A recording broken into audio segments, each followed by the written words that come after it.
जय गणेशनम पूजनम जय जय गौरी गणेशनम आवाहनम गौरी गणे लक्ष्मी देवी नारायणी नमो नमः। ओम श्री गणेशाय नमो नमः। जय जय श्री गणेशाय नमो नमः। ओम प्रकटुंड महाकाय सूर्यकोटि संप्रभा निभं कुरु मय देव शुभकार्येषु सर्वदा। जय जय श्री गणेशाय नमो नमः। जय जय श्री गणे लक्ष्मी देवी नारायणी नमो नमः। ओम श्री गणेशाय नमो नमः।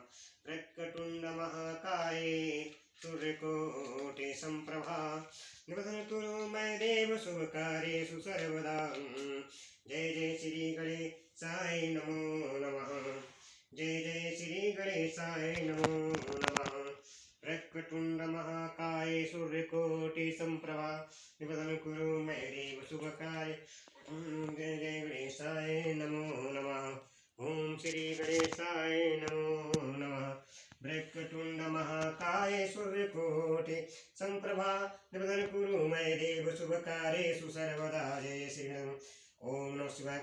जय जय श्री अखंड नंद बोधाय शिष्य संताप हरणे सच्चिदानंद रूपाय तस्मै श्री गुरुवे नमः।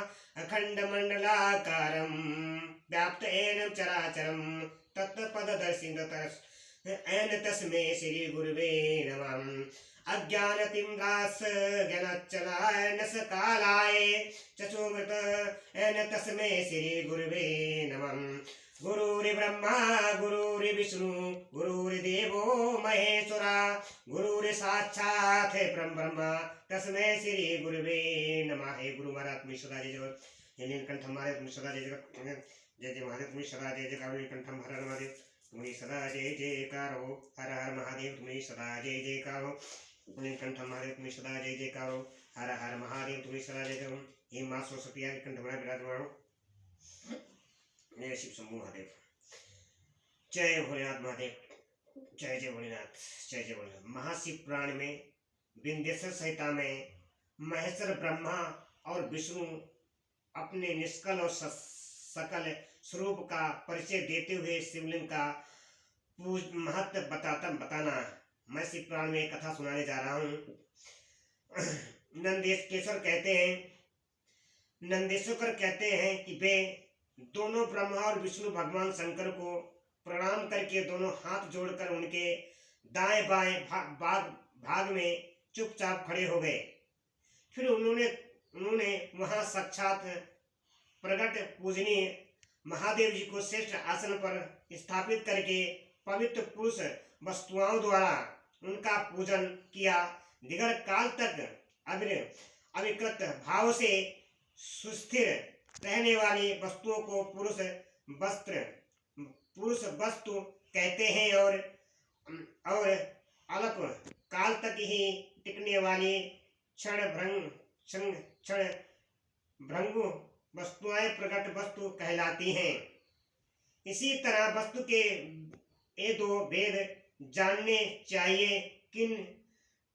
किन पुरुष वस्तुओं से उन्होंने भगवान शिव का पूजन किया। यह बताया जाता है कि हार नुपुर कपूर केयूर किरीट और मणिमय कुंडल और एगोपवीत उत्तरीय वस्त्र पुष्पमाला रेशमी वस्त्र हार मुद्रिका का पुष्प तंबूल कपूर चंदन एवं अगूर का अनुलेप धूप दीप श्वेत छत्र व्यजन ध्वजा और चावर तथा अनन्य दिव्य उपहारों द्वारा जिनका वैभव वाणी और उनकी पहुंच से परे था, जो केवल पशुपति परमात्मा के ही योग्य थे। जय जय भोलेनाथ तुम्हें सदा जय जयकार हो। महादेव तुम्हें भोलेनाथ तुम्हें सदा जय जयकार। महादेव हे माधव तुम्हें सदा जय जयकार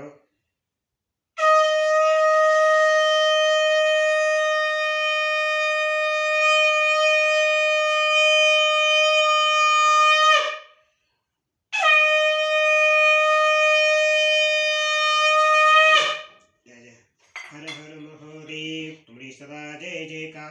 नीलकंठम महादेव तुम्हारी सदा जय जयकार हो। हर हर महादेव तुम्हारी सदा जय जयकार हो। योग्य थे और जिन्हें पशुबद्ध जीव कदापि नहीं पा सकते थे। उन दोनों ने अपने स्वामी महेश्वर का पूजन किया। सबसे पहले वहां ब्रह्मा और विष्णु भगवान शंकर को पूजा की। इससे प्रसन्न हो भक्ति पूर्वक भगवान शिव ने वहां नम्र भाव से खड़े हुए उन दोनों देवताओं से मुस्कुराकर कहा। महेश्वर बोले कि पुत्रों, आज का दिन महान दिन है। इसमें तुम्हारे द्वारा जो आज मेरी पूजा हुई है, इससे मैं तुम लोगों पर बहुत प्रसन्न हूँ। इसी कारण यह दिन परम पवित्र और महान से महान होगा। आज की यह तिथि शिवरात्रि के नाम से विख्यात होगी। आज की यह तिथि शिवरात्रि के नाम से विख्यात होकर मेरे लिए परम प्रिय होगी। उसके समय में जो मेरे लिंग और निष्कल अंग आकृति से रहित निरंकार स्वरूप के प्रत्येक बेर सकल और साकार रूप के प्रत्येक विग्रह की पूजा करेगा, वह पुरुष जगत की सृष्टि पालन आदि कार्य भी कर सकता है। जो शिवरात्रि को दिन रात निर्हार एवं जितेंद्रिय रहकर अपनी शक्ति के अनुसार निश्चल भाव से मेरी यथोचित पूजा करेगा, उसको मिलने वाले फल का वर्णन सुनो। 1 वर्ष तक निरंतर मेरी पूजा करने पर जो फल मिलता है, वह सारा फल केवल शिवरात्रि को मेरा पूजन करने से मनुष्य तत्काल प्राप्त कर लेता है। जैसे पूर्ण और चंद्रमा का उदय समुद्र की वृद्धि का अवसर है, उसी प्रकार यह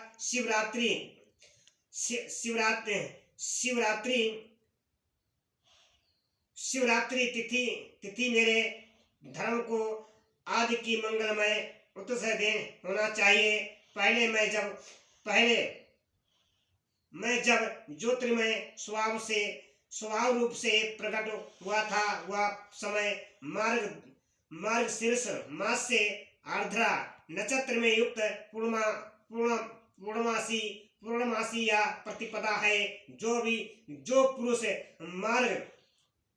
मार्गशीर्ष मास में आर्द्रा नक्षत्र होने पर पार्वती सहित मेरा दर्शन करता है अथवा मेरी मूर्ति या लिंग की झांकी करता है, वह मेरे लिए कीर्ति से भी अधिक प्रिय है, कार्तिक से भी अधिक प्रिय है।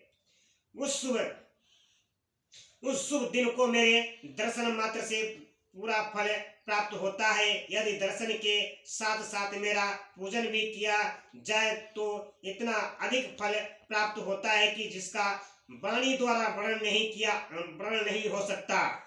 वहां पर मैं लिंग रूप में प्रकट होकर बहुत बड़ा हो गया था, अतः उस लिंग के कारण यह भूतल लिंग स्थान के नाम से प्रसिद्ध हुआ। जगत के लोग इसका दर्शन और पूजन कर सके, इसके लिए यह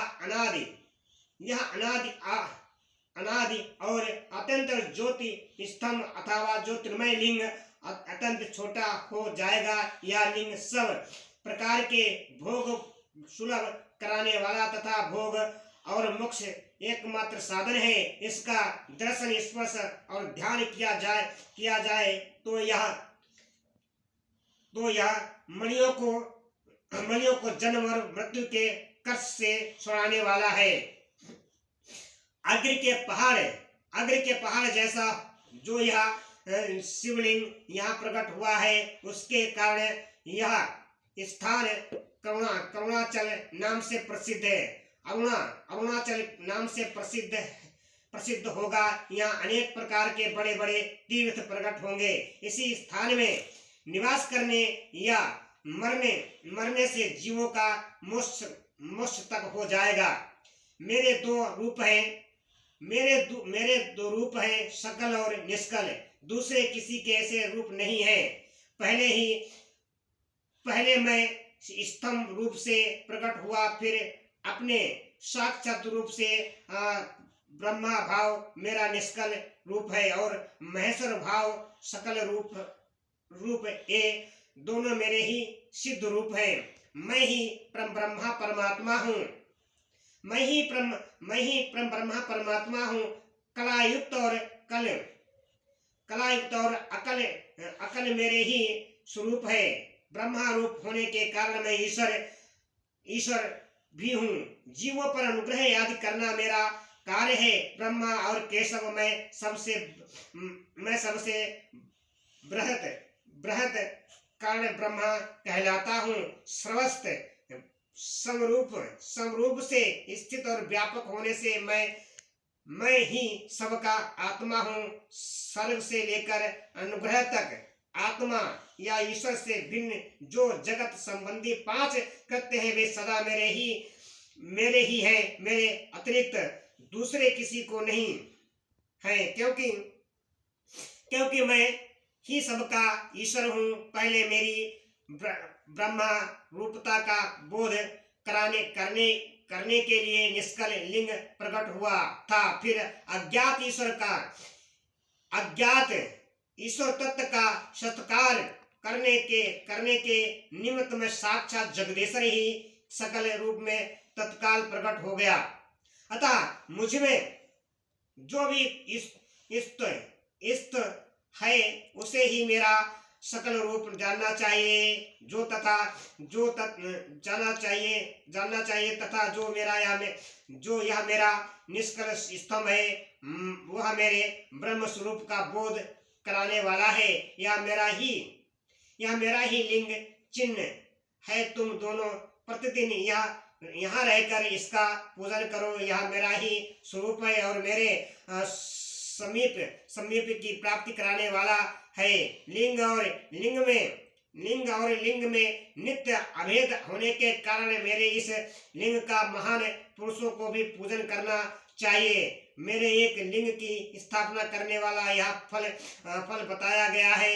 वह उस उपासक को मेरी सनातन समानता की प्राप्ति हो जाती है। उस उपासक को मेरी समानता की प्राप्ति हो जाती है। यदि एक बार दूसरे शिवलिंग की भी स्थापना कर दी गई तब तो उपासक को फल रूप से मेरे साथ एकतम सहज मोक्ष रूप फल प्राप्त होता है। प्रधानतया शिवलिंग की ही स्थापना करनी चाहिए। मूर्ति की स्थापना उसकी अपेक्षा गौण कर्म है। शिवलिंग की भाव में सब ओर से सवेरे मूर्ति युक्त होने पर भी वह स्थान क्षेत्र नहीं कहलाता। जय जय तुम सदा जय जयकार हो महादेव। तुम सदा जय जयकार। नीलकंठ महादेव तुम सदा जय जयकार महादेव प्रभु। ओम नमः शिवाय। ओम नमः शिवाय।